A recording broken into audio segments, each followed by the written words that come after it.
이 사람은 한국이 미국의 식민지니까 네. 이것을 해방시키기 위해서 이제는 무장 그게 아니고 펜으로. 아, 펜으로 이제 어떤 그런 걸 하겠다 해가지고 평생을 그렇게 살았다 그래요. 아. 그건 이제 문제가 될 수 있죠. 그러면 그람시가 평생을 옥중에서 있지 않습니까? 그렇지. 그람시 그 이탈리아 공산주의자가. 조금 더 깊이 소개해 주십시오.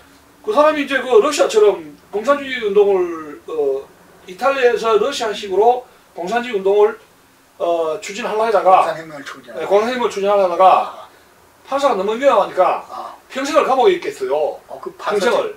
그 이태리 판사 대단하다. 거기에 이제 이 사람이 이제 그람시가 옥중에서 공산주의 책을 많이 보면서 이탈리아가 왜 러시아처럼 공산화가 안 되느냐 그걸 알아보는 거야.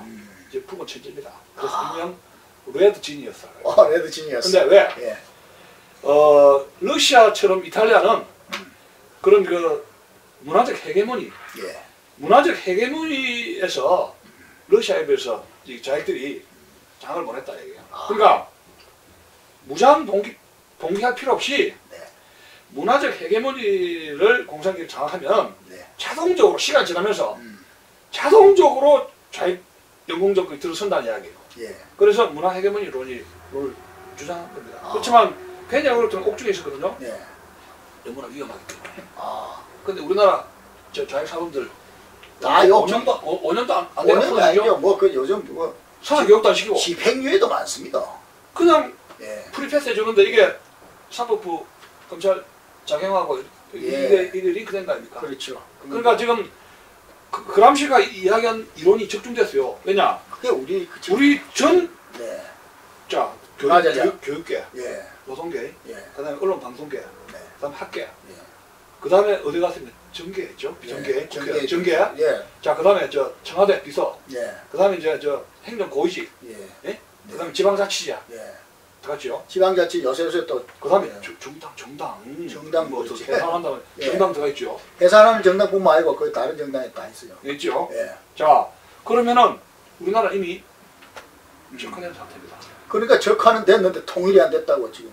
그러니까 지금 김일성이 얘기했지 않습니까? 70년대 중간에 데모 공무원 사법부에 행정고시 파스하더라도 데모 시키지 마라 해서 30년 투자하면 된다. 근데 이번에 그 이제 열매가 다 이제 투자를 30년 투자하면요. 장학금 주고 해가지고 하면 지금 우리나라는 적용되는 두 가지입니다. 그람시 이론, 헤게모니 문화 헤게모니 이론. 그 다음에 김일성의 비밀교시 이론. 두 가지를 링크시키면 대한민국이 현재 어느 정도 적화됐는가 그 그룹이 나오게 됐어요. 그래서 말이에요. 우리가 상황하고 빠르게 됐어요. 그렇죠. 빠르게 됐는데 그래서 이제 뭐 조금 여담으로 약간 그거 이제 거기에 어떻게 보면 브레이크를 걸어준 게 북한 천안함 연평도가 도리어 브레이크를 걸어줬다 싶고 제가 지난번에 어떤 토크쇼에서 이 자리에서 말했나? 뭐 희생 그 장병들 순국 장병들한테는 참 안타깝고 그 유가도 미안하지만 어떻게 보면 그 유교 같은 그런 선물적 효과가 있죠. 반대 그 뭐라 합니까?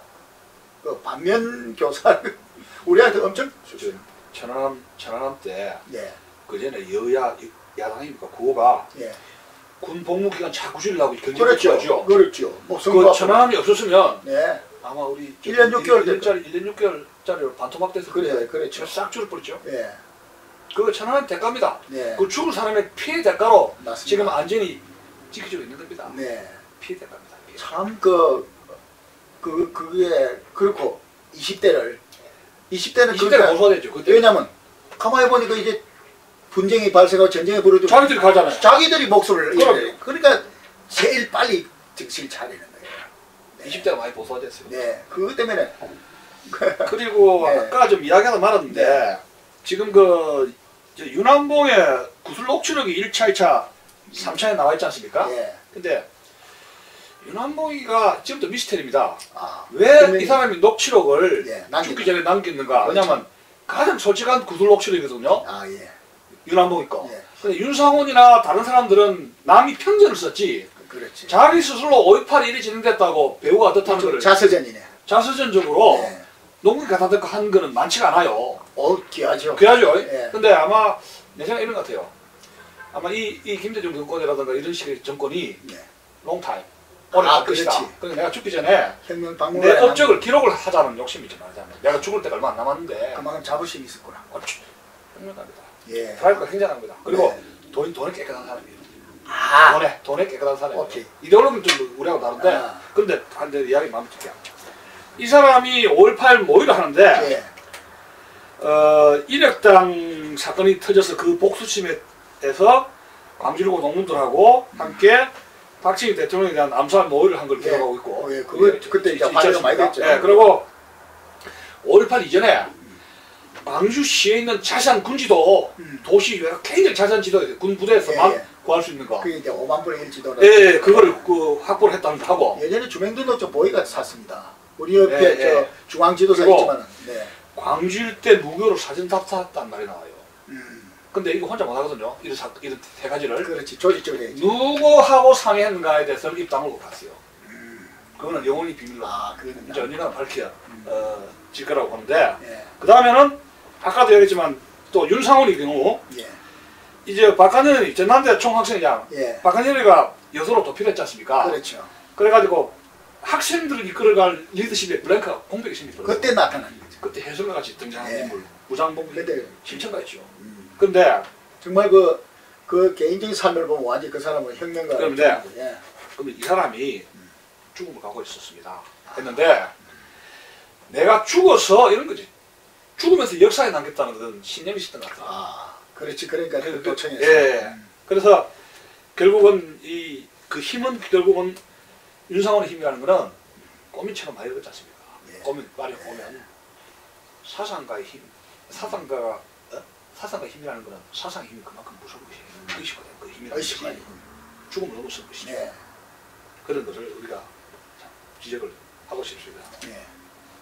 그래서 그 죽음에 대해서 이 김대령은 이거는 화상이 일반적으로 근데 그것은 총알로 죽었다, 총상으로 죽었다 했거든요. 그렇죠. 원래 그랬어요. 근데 그게 아니고 김대령이 자세하게 이야기한 거는 7.3 터져가지고 화상에 의한 자폭적 성격이 있답니다.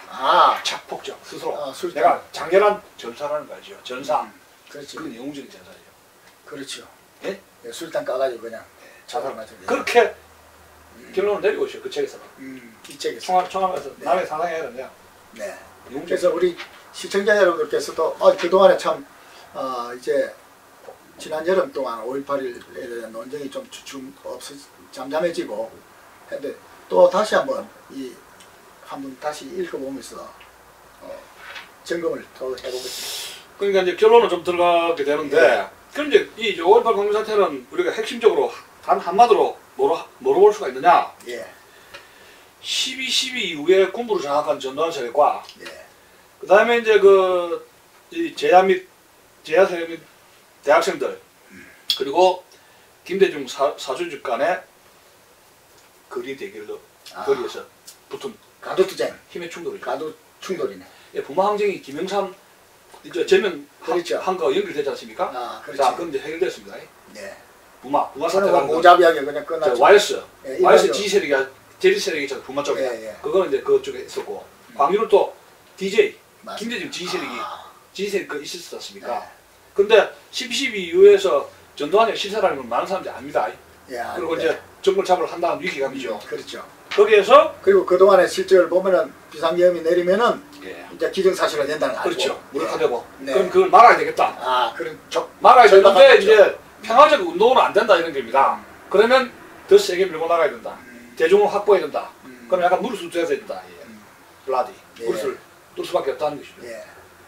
그래서 여기서 이제 문제가 생기는 것이 아까 우리가 이 문제는 이런 사태에 판이 커지는데 북한이 가만히 팔짱을 끼면서 신사처럼 당신들 한번 하려면 해보소 하면서 그냥 우두커니 앉아 있는 정권이냐 이런 이야기야. 역사적으로 보면 그동안의 행동을 보면 그동안 행동이 김 부자들 김일성 김정일 부자들이 우두커니 앉아서 안 됐습니다. 당신들 빨리 더 부추기으면 부추기지 더 말리느냐 그 행동에 대한 정언들이 이제 우리 탈북되고 나온 거죠. 그게 이제 앞으로 연구가 더 돼야 되는 것이고 앞으로 북한의 개입이 과연 어떤 식으로 됐느냐 이걸 밝히는 것이 있어야 되고. 제가 참고로 이제 그동안에 우리 이 박사님 이제 그동안에 이제 우리가 여기서 이렇게 토론을 안 하는 동안에 제보가 들어왔습니다. 네, 지난번에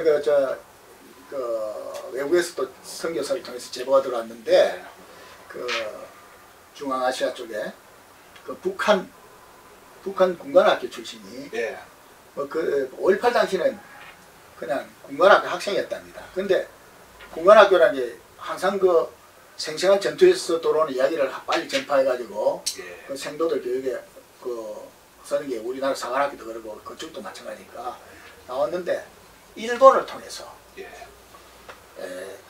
3개대를 갖다가 50명 정도씩 해가지고 4개 팀을 갖다가 이 강주로 집투시켜가지고 하려고 했다. 근데 첫 팀은 출발했대요. 출발해가지고 강주에 왔습니다. 왔는데 이제 그 일정 시대도 완전히 그 이상한 세력들이 없어지지 않습니까? 여기 책에 보면은 그 정체불명의 세력, 가령 대학생 팀이라는 세력 없어질 때 그때 이제 철수령이 내려가지고 전남 해안에서 그걸 가령 그쪽에 이제 그 군관의 북한군 군관 출신 탈북자 그 사람은 뭐라고 그러냐 총격전이 벌어졌다. 그래가지고 많은 그렇게 북한 50명 중에서 많은 사람 죽고 3명만 북한으로 돌아갔다. 근데 왜 그 추가로 못 내려왔느냐? 그 팀 중에 하나가 일본에서 체크가 됐더라고요. 사건을 일으킨 거야. 사고를 쳤어요. 그래가지고 나머지 그 2개 판 안 나왔는데 이걸 내가 이제 어디다가 마침 조회할 기회가 있었어요. 우리나라 고위공직자 출신으로서 일본의 배경이 많고 그다음에 일본의 정부 소식도 알고 하는 분한테 마침 그 이야기를 접하자마자 제가 문의를 했습니다. 이런 게 있습니다. 그리고 개풀에다 급하게 개풀이라는 게 또 물으니까 그 사망자를 죽이기 좋은데 제 생각은 강릉의 잠수함이 그때 자초돼가지고 드러났을 때 그 안에서도 일어난 거는 자기들끼리 핵심만 나고 죽이고 도망가지 않습니까? 그렇죠. 그와 마찬가지로 그런 거다 하니까 이분이 뭐라는 게 아니라 제일동포는 그때 이제 조총련들이 일본을 기하를 했다는 거예요. 그게 북한의 지령에 의한 기하라는 겁니다. 그러면 그게 왜 필요하냐? 일본 여권을 딱 확보를 하는 거예요. 일단. 그래 그걸 조총련에다 제출해 놓는 거라. 그럼 조총련은 그걸 가지고 어떻게 하느냐? 사진을 바꾸고. 그러면 어떤 일이 벌어지느냐? 북한 공작원이 망경봉으로 들어가지고 그걸 갖다가 해가지고 우리나라 공항이나 항만을 통해서 헬이나 비행기를 통해서 딱 들어올 수 있다는 거예요. 그거는 나는 그까지 생각을 못하고 그냥 질문을 했는데 그분은 저보다 훨씬 더 구체적인 걸 설명을 해줍니다. 그 당시 제일동포들이 상당수 조총련이 아니었습니까? 그래가 그게 가능했다. 당연히 그런데 하여튼 그런 첩보가 저한테 들어왔습니다. 근데 그 군관은 왜 한국으로 오지 않느냐 하니까 북한에 아직도 상당한 처자식 정도가 아니고 상당한 자기 가족이나 친인척들이 힘이 있어가지고 그 사람들은 해가갈기 두려워서 안 온다. 이런 추가 첩보가 들었습니다. 그래서 오늘 이 자리를 들어서 한번 공개를 하는 것입니다. 그래서 앞으로도 계속 그래서 우리가 이제는 좀 정부에서 이 박사님 어떻게 생각하세요? 교수님께서는 우리 정부에서 북탈북자들 오면 신문하는 합동 신문 조서가 있을 거 아닙니까? 그런 걸 우리가 언제까지 그렇게 묻어둬야 될까요? 그걸 가지고 우리가 공론화돼야 될까요? 그 조서 같은 경우도 이제 기록에 남겨가지고 전문가들이